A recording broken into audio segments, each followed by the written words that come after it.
I stood in heels I hadn't worn in years, sinking slowly into the damp earth outside St. Agatha's Church. The sky hung low, full of clouds that couldn't decide whether to cry or hold it in. They called it a celebration of life. I called it a theft, not just of my husband, but of the years we hadn't yet lived. George and I had been married for 42 years. Not perfect years, but real ones, full of burned toast and movie nights, scraped knees from gardening, and arguments about thermostat settings. We'd planned on growing old together in the house we built with our own hands back when our son Tyler still rode a tricycle and believed in monsters under the bed. But cancer doesn't ask for permission. It just arrives, devours, and leaves behind silence. The priest said his final amen, and the people moved like shadows, patting shoulders, whispering regrets, walking on. That's when I heard it, not loud, but clear enough to slice. She's next. It was a woman's voice, maybe my cousin in law, maybe one of George's business partners' wives. I didn't look back. I didn't need to know. The words echoed louder than the church bells. She's next. As if I were some brittle relic on a shelf, just waiting for gravity to finish me off. My son Tyler stood a few feet away, not crying, just checking his watch. His wife Candace wore black like it was a costume she couldn't wait to return. She'd been circling our home even before George passed, offering to help sort paperwork, asking if I'd considered downsizing. I was grieving, not stupid. They didn't want to support me, they wanted to replace me. I clenched my jaw as the last of the mourners filtered away, leaving only petals and prints on the wet grass. I didn't cry, not because I didn't feel the ache. Oh, I did, but because something inside me was shifting, something George had left behind. That night, I returned to the house. It felt unfamiliar, even though nothing had moved. I poured a glass of wine and sat at the old roll-top desk George loved. He always said, "When I'm gone, everything you need will be in here." I had never taken him seriously, not until I opened the top drawer. Inside, beneath a stack of old receipts, was a sealed envelope with my name in his handwriting. Just one word on the back: start. I sat there at the desk for what felt like an hour, the wine untouched, the house humming with a silence I couldn't name. The envelope stared back at me. That one word, start, felt more like a dare than a comfort. My fingers trembled as I peeled it open. Inside was a single sheet of thick, cream paper, folded once, neatly. My name, Evelyn, at the top in George's familiar, steady print. And then, in simple, deliberate language, a list, 10 bullet points. No greetings, no sentimentality, just instructions. Go to the safety deposit box at South Bay Credit Union. The key is taped under the drawer. Call Harrison and Lee, ask for Glenna. Never trust Candace with paperwork. You are smarter than you think. Don't sign anything without Glenna. Keep the house. Don't sell it. They will push. Don't bend. You're not alone. Start. It was like a lifeline from beyond the grave. My eyes blurred, but I didn't cry. Instead, I reached under the drawer. There it was, a small brass key taped with old yellowing masking tape. The next morning, I called the bank and made an appointment. The teller raised an eyebrow when I presented the key. "That box hasn't been touched in 21 years," she said. "Would you like a private room?" Inside the steel vault, the box was heavier than I expected. When I opened it, I found a stack of documents, a flash drive, and an old watch I gave George for our 10th anniversary. But what caught my eye was a leather folder labeled Title 1406 Hawthorne Avenue. That was our house, except I already thought it was ours. Back at home, I sat at the kitchen table and flipped through the folder. It didn't just have our title, it had two. The house wasn't just ours. It had been refinanced, paid off early, and quietly placed into a trust with my name only as trustee. George had removed Tyler from all legal claim years ago. It was protection from them. As the sun dipped low, I stood by the kitchen window and watched as Tyler and Candace pulled into the driveway, uninvited. I didn't need to hear their words this time. I knew exactly what they'd come for, and I was ready. They thought I was fragile. They thought I'd fall apart. But I had something they didn't, a plan and a reason to fight. They didn't knock. They just walked in like they owned the place. Tyler had a key, of course. George never thought to change the locks. I stayed seated at the kitchen table, hands folded neatly over the folder George left me. I watched them step inside, both dressed like they were on their way to a brunch they didn't want to attend. Mom," Tyler said, "you should have told us you were home. We wanted to stop by, check on you." Candace's eyes flicked toward the table like a crow eyeing something shiny. "We brought takeout," she added, holding up a white paper bag. "Ty, your favorite, right?" I didn't move. "Funny," I said. "You didn't bring anything to the funeral but paperwork." Her smile slipped. Tyler cleared his throat and sat down across from me. "Look, I know this is a hard time, but we should talk. About the estate, about the house. Dad didn't have a clear will on file." I tapped the folder twice with my index finger. "That's where you're wrong." I watched his face pale as I slid the documents across the table. He didn't open them. Not right away. He just stared. "You're saying he put everything in a trust?" "Yes," I said calmly, "and I'm the sole trustee." Candace reached for the folder, but I pulled it back. "You'll get copies." "Through my attorney." She scoffed. "Mom, come on, that house is too big for you. You can't maintain it on your own. What if you fall? What if something happens?" "Then I'll fall on hardwood floors I own," I replied. "Not the rug someone's trying to yank from under me." Tyler didn't say anything. He just looked around the kitchen like he was realizing for the first time that he'd miscalculated the terrain. Maybe he had thought I'd fold. Maybe he thought grief would soften me. Maybe he'd forgotten that the woman who raised him had been through worse. They stayed for 15 more minutes trying to act civil. Then they left with their takeout bag still full. That night, I changed the locks.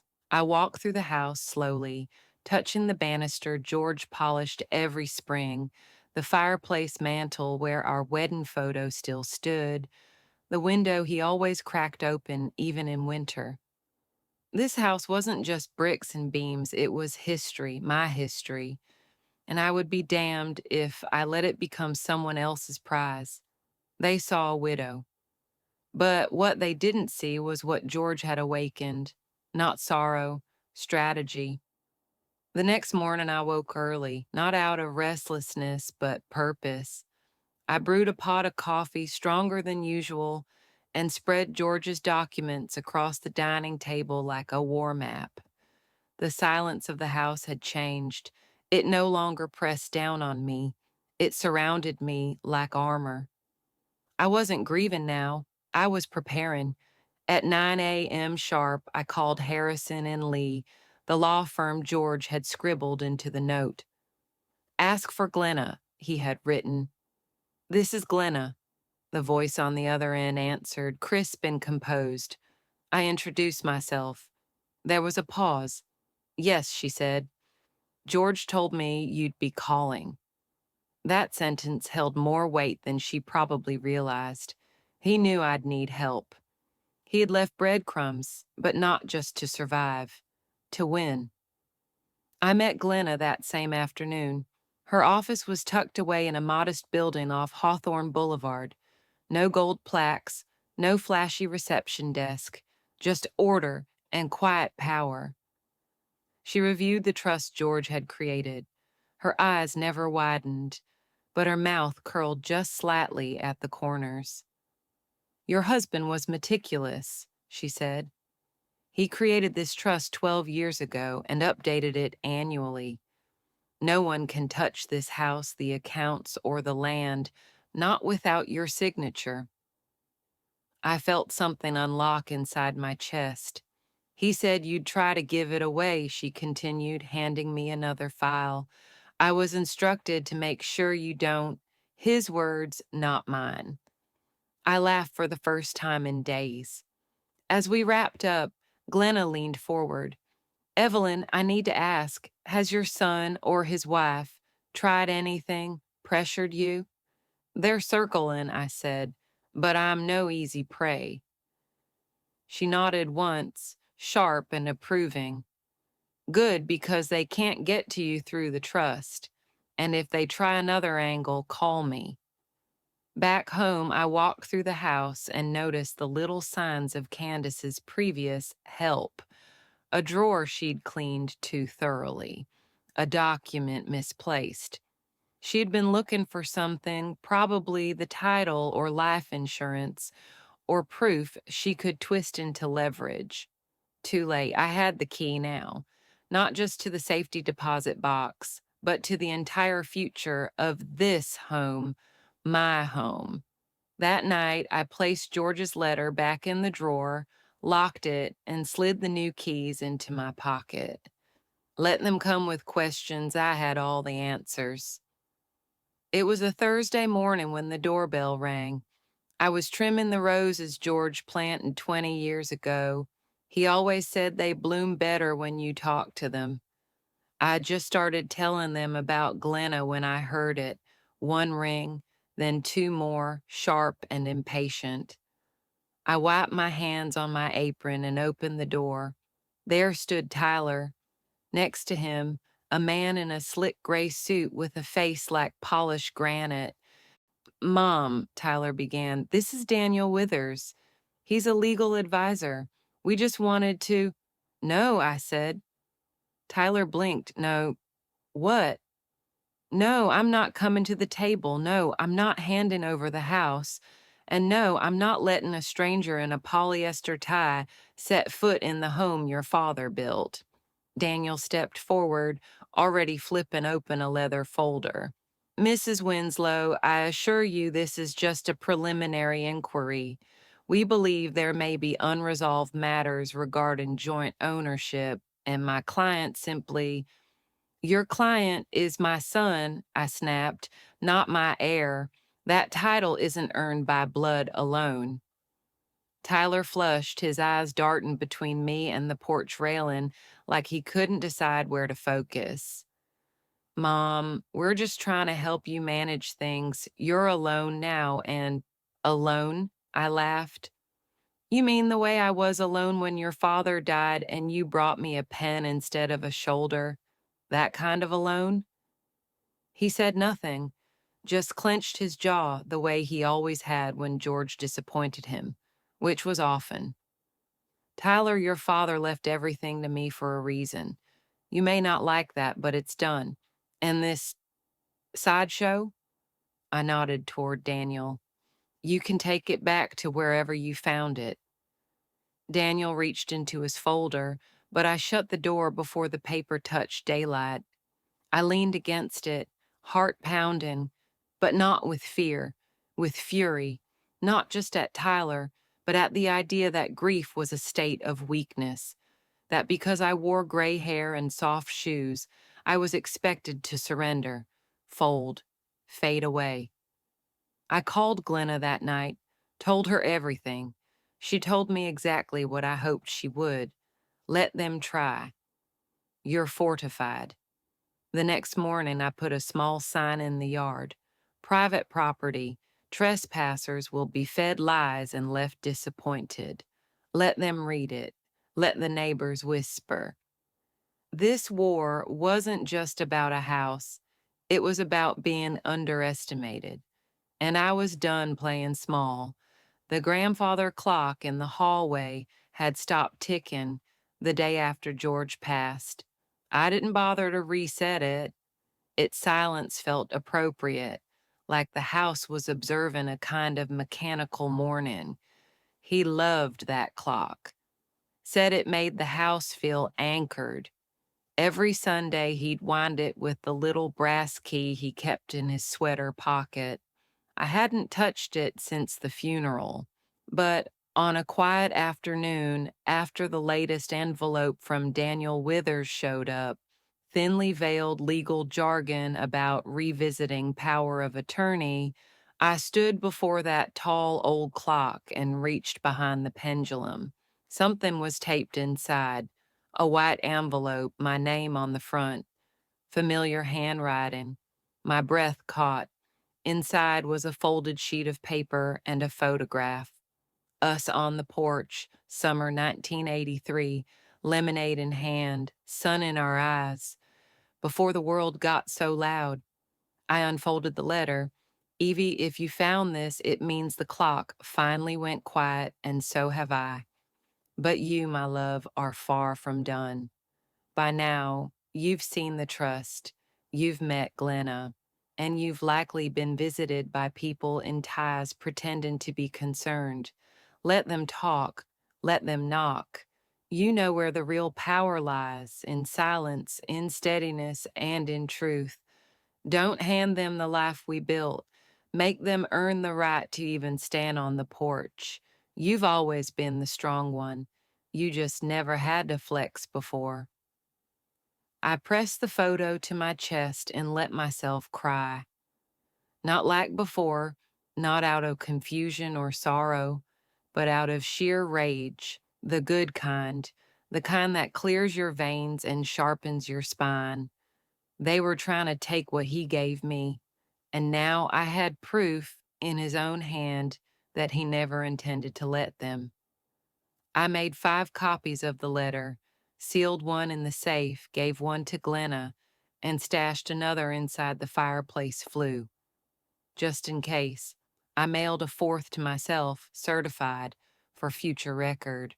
The 5th I kept in my wallet, right behind my driver's license. Because sometimes carrying the truth is more valuable than carrying cash. That night, the clock ticked once. I didn't wind it, it ticked again. Maybe it was the house settling.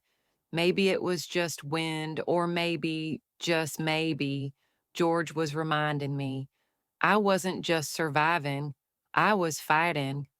I was reorganizing the hall closet when I found them, documents I was never meant to see.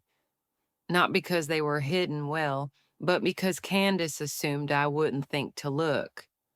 The file folder was wedged behind a stack of old linens, labeled innocently, Receipts, Utilities. I almost skipped it. Almost. But something about the way it was positioned felt off. Too deliberate, too staged, like a trap set by someone who didn't know I'd started looking with new eyes. I pulled it out, sat on the couch, and flipped it open. Inside were bank statements, my bank, with my name on them, except they weren't recent copies. They were outdated, printed 2 months before George passed, but full of handwritten notes in a different script. Not mine, not George's, Candace's. She'd circled numbers, underlined transfers, written notes like possible secondary account, and checked Glenna's role in the margins. There was more. A typed draft of a document titled Revised Living Arrangement Proposal. It suggested moving me into an assisted living residence within 90 days, with references to cognitive health concerns and property value protection. At the bottom of the page, there were 2 lines marked for signature, Tyler Winslow, Evelyn Winslow. Only one was signed. Guess which one? My stomach turned cold. Not because they were planning something, I already suspected that, but because they had already started, before George was even buried, before I'd even had time to wash his last shirt. Candace had done her homework. She'd printed conservatorship articles, legal definitions, even case studies about elderly homeowners losing capacity. She was building a case, slowly, quietly, and I'd walked right into it, or so she thought. I called Glenna immediately. "You did the right thing," she said. "Keep everything, document it. Do not confront them directly, not yet. They're laying bricks for a narrative.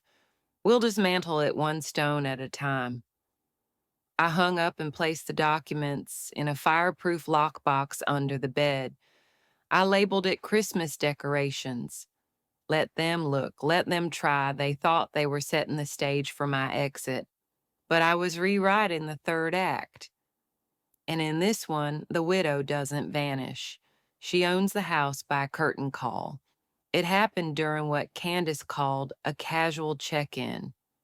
She rang the doorbell at noon, sharp, no Tyler this time. Just her, her manicure, and that false nurse's smile she wore when she wanted something. "I brought you lunch," she said sweetly, lifting a brown paper bag like a peace offering. "Thought we could go over a few things, just household stuff." I let her in not because I trusted her, but because I wanted to see how far she'd go. She laid out the lunch on the dining table like she owned the place: quinoa salad, cucumber water, and 2 sets of pre-folded napkins. Then came the folder, blue, slim, neat. "Nothing complicated," she said. "Just a few things for insurance. You know how it is." I didn't respond. I just watched her slide the papers across the table and place a pen delicately on top. At the top, in bold, were the words, "Consent for financial oversight and estate management." Beneath it, a short paragraph of legal language so vague it could have meant anything. She pointed to a line. "It just says you're okay with us helping out. You know, making sure bills get paid on time, protecting your privacy." I picked up the pen, twirled it slowly. "Funny," I said. "I don't remember asking for help." She hesitated. "It's just temporary, Evelyn, until you're back on your feet." "I've been on my feet since 1952, dear. I walked to school in shoes that had more holes than laces." Her lips tightened. "You're misunderstanding the intent." "No," I said, standing up. "You're underestimating the recipient." She tried to stay composed, but her hand moved too fast when she snatched the folder back. "Tyler thought you'd be more cooperative." "Well, tell Tyler that grief doesn't mean gullible, and I don't sign blank checks disguised as compassion." She left without touching her lunch. The napkin remained perfectly folded. After she was gone, I called Glenna. "They're pushing faster," I said. "That means they're getting nervous," she replied. The next day, I filed a formal record with the county, reaffirming the trust, reaffirming ownership, and placing a legal freeze on any estate changes without my notarized approval. That signature they tried to trick out of me, I used it instead to tighten the locks. They thought I'd crumble. Instead, I signed the line that built a wall they couldn't scale. I overheard them at the cafe 2 streets over. They didn't know I was sitting in the booth behind them. I wore my gardening hat low and kept my coat zipped up, just another old woman blending into the wallpaper. "She's just old," Candace said, stirring her coffee. "Eventually she'll forget where the title is. That house can't stay in her name forever." "You said she wouldn't sign," Tyler replied. "Now we have to wait again. Another 6 months, maybe more." "There are ways to move this along," she said, lowering her voice. "I'm not saying anything drastic, but the more isolated she is, the easier it'll be." Drastic. I gripped the edge of the booth, but I didn't move. I wanted to hear it all. Every rotten word. We start the wellness campaign, she continued. Ask neighbors to check on her, make calls, keep records. Then we can use that for a petition. Say she's slipping. Tyler sounded hesitant. You sure about this? Trust me, she said. We just have to make her look incapable. Once the judge sees that, the trust won't matter. She'll be declared unfit and will take control. That was the moment I stood up. I didn't say a word. I didn't need to. Candace turned and saw me. Her face drained of color like a curtain being yanked down. Tyler looked like he wanted to crawl inside his coffee cup. Evelyn, she stammered, we were just, I heard, I said, every syllable. And just so we're clear, I'm not old. I'm seasoned. I'm tested. I've survived 2 surgeries, a recession, a house fire, and you. A few people in the cafe turned their heads. I didn't care. You think I'll crumble because you lowered your voice and said, wellness campaign? I was wiping your son's nose when you were still learning how to fake a smile. Don't confuse polite with weak, ever. I left them there. Let them stew in their shame. Back home, I documented the entire conversation. I made a statement, sent a copy to Glenna, another to my doctor. I called 3 neighbors and invited them for tea, let them see me laugh, move, think, speak clearly. I asked about their health, their grandchildren, their roses. Because if they wanted to build a case against me, I'd bury them in evidence to the contrary. Let them whisper, let them doubt, but let them remember.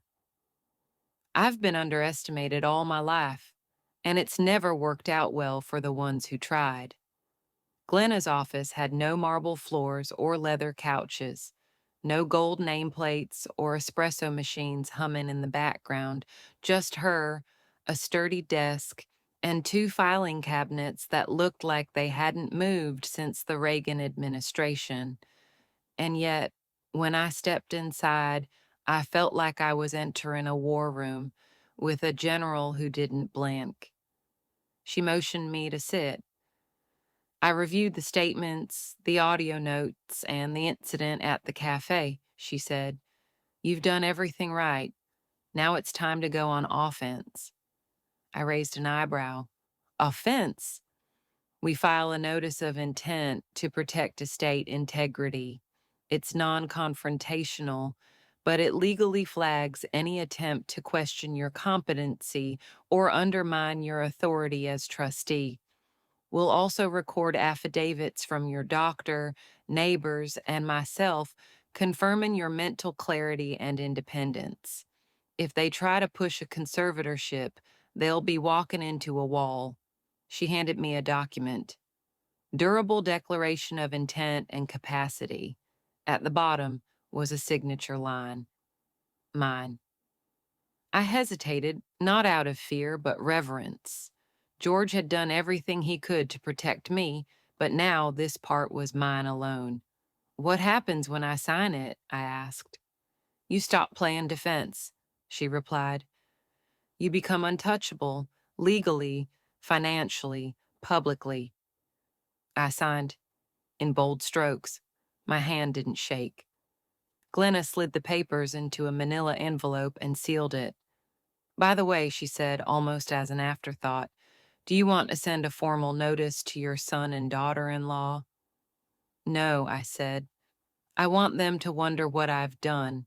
Let the silence keep them awake. She smiled for the first time since I met her. That evening, I walked out of that office taller, straight, stronger. I passed by the same cafe where I'd overheard their plan. Tyler's car was parked out front. I kept walking, let him see me, let him feel the shift. Back home, I took George's old leather notebook and wrote a new entry. Day 1 of peace on purpose. Because this wasn't just about holding on anymore.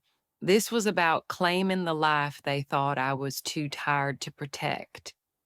I always found it curious how people act when they believe something is already theirs, not hope, not potential, entitlement, the kind that wraps around the neck of logic like a velvet rope. That's exactly how Tyler and Candace walk through this house, my house, as if it were a waiting room to their future. They had plans, paint swatches, contractor business cards tucked in Candace's purse. I saw it all. It started months ago, even before George passed. Candace had begun suggesting improvements. Things like updating the fixtures, replacing the tile, modernizing the flow. Her words, not mine. At the time, I played polite. I smiled, nodded, said we'd consider it, but I knew. She wasn't offering advice. She was outlining her designs, and now they were unraveling. I caught Tyler in the backyard one afternoon, measuring, not with a ruler. No, he wasn't that subtle, with his eyes. He stood by the lemon tree George planted in '88, arms folded, gaze moving from the porch to the hedge like he was already drawing blueprints in his mind. Nice view, I said, stepping outside. He turned, startled. Didn't know you were home. I live here, Tyler. I'm always home. He tried to play it off. Just remembering Dad's plans for this space, he talked about expanding the patio. He also talked about becoming an astronaut, I said. Didn't mean we should build a launch pad. He didn't laugh.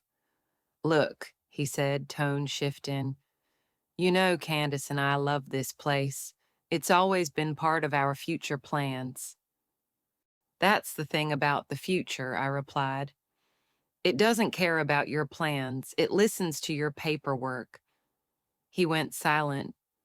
You thought this house would fold itself into your lap the moment Dad was gone, I said. But let me be clear, I'm not holding this house for you. I'm holding it from you. He left without another word.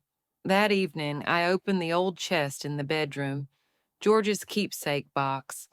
Inside was a small tin of house keys, each one labeled. I took the master copy and placed it in the safe. The rest I dropped into a paper bag. The next morning, I left it on Tyler's porch. No note, just keys that no longer opened anything. They thought the house was already theirs. They forgot something critical. I'm still alive, and I'm not done living in it. There's something deeply satisfying about the sound of a lock clicking into place. Your lock on your door, shutting out everything that doesn't belong. After the incident in the yard, I called a locksmith the very next morning. He arrived in a white van with a cheerful logo, Lock Solid because privacy is power. I liked him immediately. New keys? He asked, walking up my driveway. No, I replied. New boundaries. He chuckled, not asking more, just nodded and got to work. We replaced every lock, front, back, side door, even the shed. The garage received a keypad entry. My code, George's birthday. I imagined him smiling as the buttons beeped in place. When we finished, I asked the locksmith to stay for a minute while I tested each one myself. Door by door, click by click. And with every turn of the key, I felt the house breathe a little easier. No more unannounced visits, no more check-ins, no more illusions that this place was open for negotiation. That afternoon, I held a small gathering, not a party, not a statement, just a tea. 3 neighbors came. Joan from across the street, who had once borrowed a mixer and returned it 6 months later. Daryl and his wife, the retired teachers. We sat on the porch, sipped chamomile, and talked about tomato plants and traffic patterns, ordinary things, human things. That evening, Candace texted me, Hey, Evelyn, just wanted to stop by tomorrow and help you sort the pantry. Still planning to get everything in order for the new year. I stared at the message, then walked to the front door and took a photo of the new lock. Sent it back with one sentence: no entry without an invitation. Her response came 6 minutes later. Excuse me, I didn't reply. Let her sit in that. The next day, I received a letter from a different law firm. This one was less polished, probably someone Candace found in a rush. The language was pushy but hollow. Family concern, potential vulnerability, property preservation. I handed it to Glenna. This is noise, she said, barely skimming it. They're panicking. That's when I realized the shift had happened, not outside, but inside me. They used to knock and expect me to open. Now they don't even know what doors still exist. I didn't just change the locks, I changed the rules. And from this point forward, they weren't just playing catch up. They were no longer even in the game. The letter arrived in a thick white envelope sealed with the sort of embossed stamp people think makes their words more important. Candace's latest trick, a petition to evaluate my mental fitness. Tucked between the legalese and fake concern were words like early signs of confusion, emotional instability, and disregard for household safety. It felt like being accused of forgetting how to breathe. I held the paper in my hands and read it again just to be sure I wasn't imagining it. But no, it was real. They were officially challenging my ability to live in my own home, to manage my affairs, to decide when to water my roses or change my light bulbs. I called Glenna immediately. This was inevitable, she said, voice calm. Don't panic. They're using a tactic called preemptive conservatorship. It rarely holds in cases like yours. They're trying to put me in a box, I said, while I'm still standing. Then we remind them how loud you can stand, she replied. She filed an immediate rebuttal, backed by three things: a statement from my doctor affirming full cognitive clarity, signed witness letters from three neighbors, and our previously filed declaration of capacity. It wasn't just a defense, it was an iron wall with my name carved across it. But I wasn't done. I scheduled an appointment with Dr. Heller, my longtime primary physician. I asked him to re-administer every relevant cognitive test, memory recall, motor skills, you name it. I passed with flying colors. At the end, he asked, Evelyn, why are you doing this? You've already proven everything. I looked him in the eye and said, because I want the judge to see the difference between aging and surrender. I'm not confused. I'm furious. The hearing was scheduled for 2 weeks later. Candace had made her move, assuming I'd roll over, that I'd weep quietly into my couch cushions while she packed my life into labeled boxes. She had no idea I'd walk into court in a navy blue suit, papers in hand and fire in my stride. That night, I pulled out George's letter again, reread line number 5. You are smarter than you think. He was right. They thought they were building a case, but I had already built a legacy. And it came with receipts. The courtroom was cold, as if someone had set the thermostat to doubt. I wore George's favorite navy blue blazer, the one he said made me look like a senator. My hair was pinned tight, not a strand out of place. Candace and Tyler sat across the aisle, both dressed in muted tones, as if pretending to mourn something that hadn't yet happened. Judge Ramirez entered with the kind of presence that fills a room without effort. She looked like a woman who had heard too many lies and had long since stopped entertaining them. I liked her instantly. Candace's lawyer stood first, using words like concerned family, pattern of confusion, and acts of unpredictability. He cited the locks, the lack of contact, even my gardening schedule, as if refusing visitors and watering lavender at sunrise was somehow a symptom of collapse. Then Glenna rose. She didn't raise her voice. She didn't wave her hands. She simply walked to the center of the room, placed a file on the clerk's table, and said, Exhibit A, cognitive exam results from Dr. Heller. Exhibit B, character affidavits from 3 longtime neighbors. Exhibit C, a notarized statement from the family's previous financial planner affirming Mrs. Winslow's mental capacity and legal authority. And Exhibit D, she turned to me, is Mrs. Winslow herself. The judge looked at me directly. Mrs. Winslow, do you wish to speak? I stood. Yes, Your Honor. And then I did what Candace never expected. I told the truth, not just the facts, the truth, about how grief doesn't mean incapacity, about how independence at 72 isn't a red flag, about how silence is often a form of defense, not deterioration.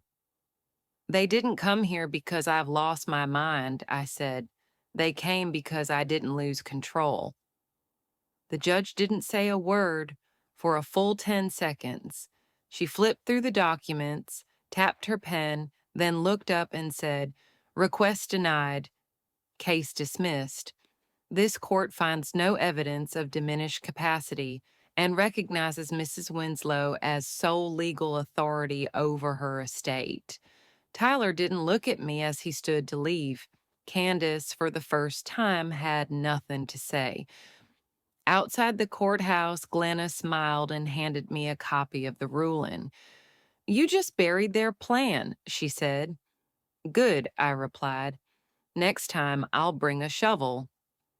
George and I had a small cottage in Lake Arrowhead. It wasn't fancy, 2 bedrooms, a stone fireplace, and a porch that creaked when you leaned on it. We only used it twice a year, mostly to escape the noise of the city and the weight of expectation. Tyler always called it the inheritance house. I always hated that. After the court ruling, I drove up there alone. The air was sharp and pine sweet. Snow still clung to the north-facing trees. I walked through each room slowly, touching old coffee mugs, faded couch cushions, and photo frames yellowing at the edges. Everything smelled like peace and memory. That's when I made my decision. I called Melissa Tran, a realtor Glenna recommended, a woman known for closing fast and asking 0 personal questions. I want it sold, I said. No delays, cash buyers only, full rights retained until closing. Are you sure? She asked. Completely. By the end of the week, we had 3 offers. I accepted the highest, $612,000. Clean, immediate, no contingencies. I wired a portion into my personal account. The rest, I used for something more deliberate, a trust fund, but not for Tyler, not for Candace, for Ava, my granddaughter. She was only 15, stuck in the middle of their storm, a quiet girl with her father's eyes and a heart far too big for the house she lived in. Candace tried to shape her into a replica. I had other ideas. I met with Glenna and set the terms: education, housing, therapy if needed, full access at 18, no guardianship influence allowed. You're building a legacy, Glenna said. No, I corrected. I'm building an escape plan for the only innocent person left. When the papers were signed, I felt lighter, not triumphant, just clear. That night, I got a call from Tyler. I didn't answer. Then a text. Why did you sell the cottage without telling me? I replied with one line, because I don't owe you a single inch of land nor a single word of permission. Let that sit.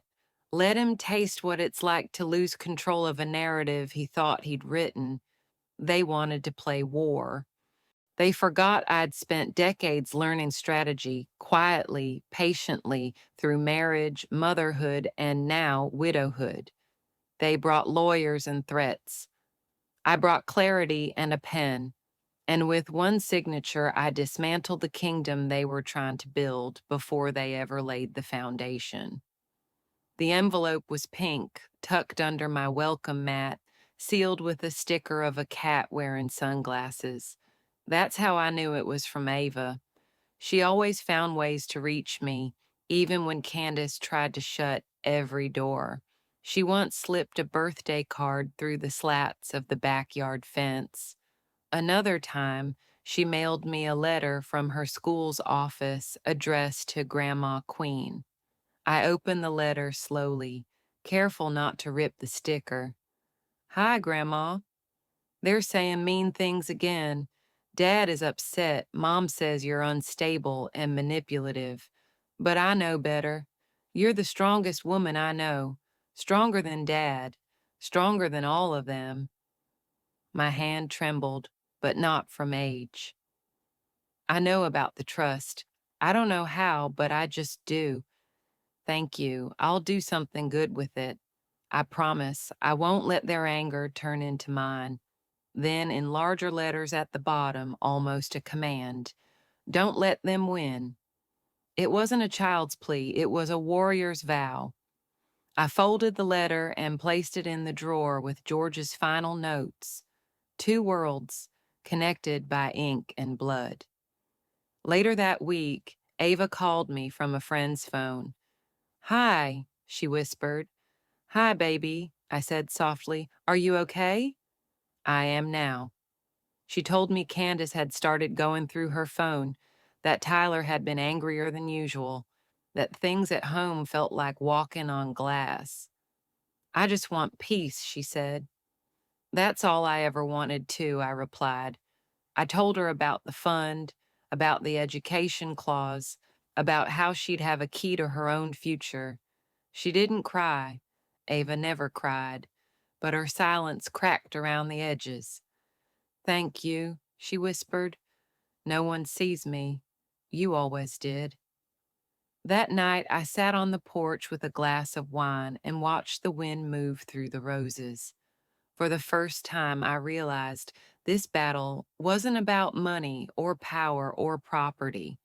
It was about legacy. Candace and Tyler wanted to rewrite the ending to a story they never authored, but I had lived every chapter.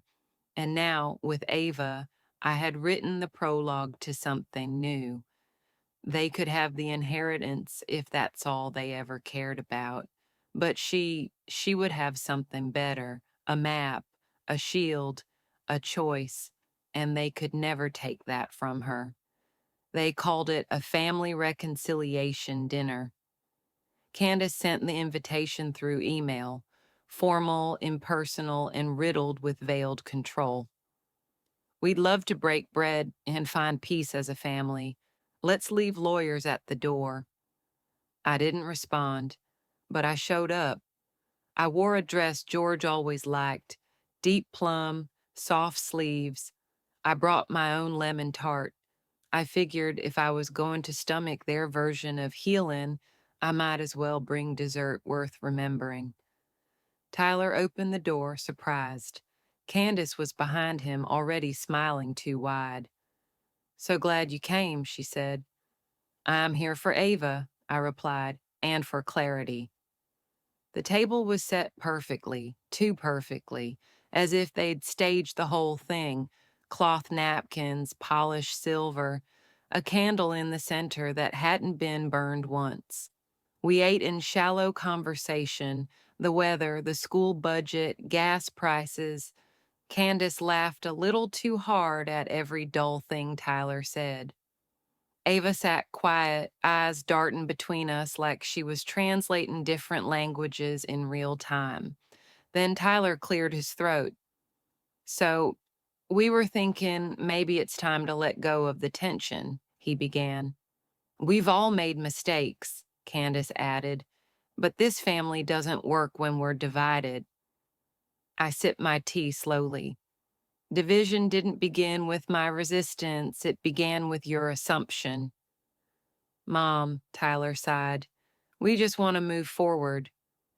Then start with honesty, I said, reaching into my purse and placing 3 documents on the table. Ava's trust fund paperwork, the conservatorship attempt, and your email to my banker. Candace went pale. You went through our— No, I interrupted. You tried to go through me, and I'm here to make something clear. I turned to Ava. You are protected. You are seen. You are not a pawn in anyone's game. Ava blinked quickly, then nodded. Tyler opened his mouth to respond, but I stood up. You invited me here to play nice. I came to draw a line. Is that it then? Candace asked. No, I said. That's the beginning. I left the lemon tart on the counter, let them taste something real. As I stepped outside, Ava followed me to the porch. That was incredible, she whispered. That was overdue, I replied. She hugged me, tight, long. They won't change, she said. You will, I answered, and that's enough. It was Glenna who got the email first. A polite inquiry, of course, that's how they always start.